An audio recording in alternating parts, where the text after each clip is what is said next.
Let's talk about the very basics of parrot care because it has evolved a lot over the last 20-ish years.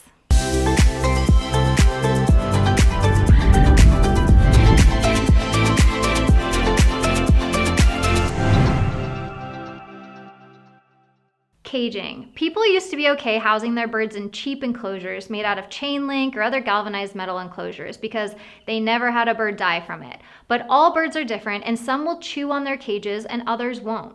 This goes for birds of all sizes, so I'm not just talking about the big birds.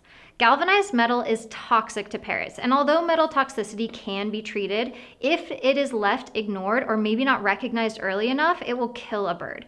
If you've never seen a bird with metal toxicity, consider yourself lucky. Foaming eyes, loss of weight, appetite, weak looking, and overall just sad and pain in the eyes looking, these birds suffer greatly when they have a toxic amount of metal in their systems.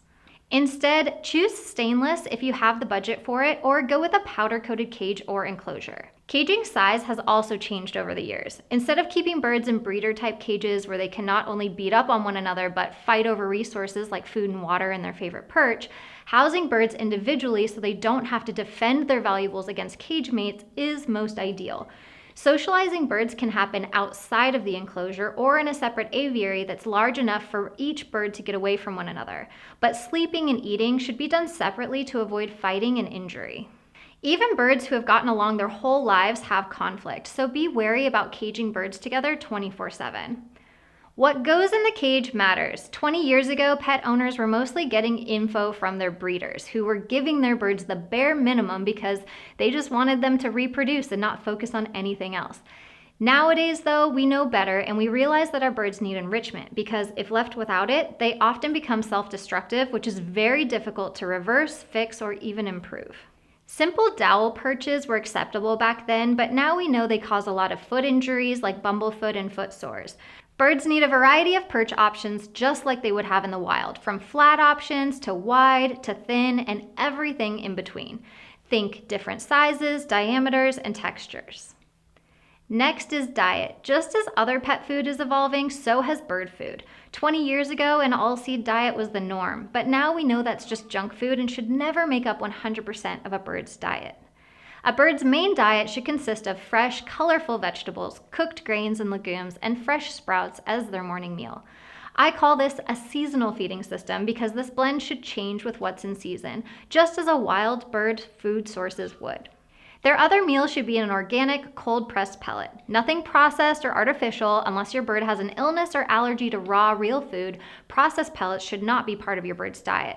Some illnesses in birds cause birds to not be able to process raw foods as well as a pellet that already has broken down the nutrients for your bird. But in a healthy bird, raw is best.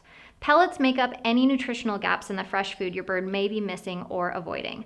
A healthy pellet will be free from anything GMO, won't contain filler ingredients like corn, wheat, or soy. They also won't have dyes, artificial colors, flavors, or preservatives, and you won't see vitamins or minerals added to the pellet either. They should be getting a majority of their nutrients from the fresh meal every day that they don't need a bunch of human-made junk added on top of their pellet. Feeding the wrong type of pellet to your bird can lead to excessive hormonal behavior like aggression, biting, non-stop screaming, nesting, toe tapping, hypervitaminosis, obesity, and the list goes on and on. I give my birds my own recipe and pellets every single day. You can make it at home or buy it in a freeze-dried version, which has a 25-year shelf life and just requires you to add water to it and serve. Super easy. I found that the biggest gap in knowledge with pet birds is definitely diet, and I wanted to make it as easy as possible. You can even get my organic cold-pressed pellets in any size, from 4 pounds, 8 pounds, and even up to 25 pounds, and just store them in the freezer for an even longer shelf life. Aside from caging and diet, some other basics of parrot care are how you handle and interact with your birds.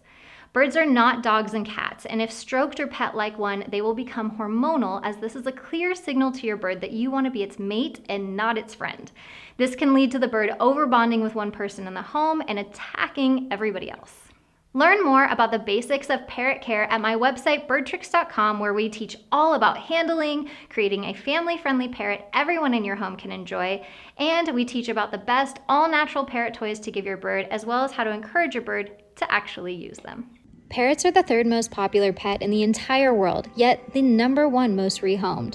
If you're interested in learning how to help us in our mission of saving parrots one person at a time, consider joining us on Patreon, where you will get instant access to chatting with us live each and every month, asking us your unique questions, being part of the creation of our newest products and courses, and much more exclusive perks and content.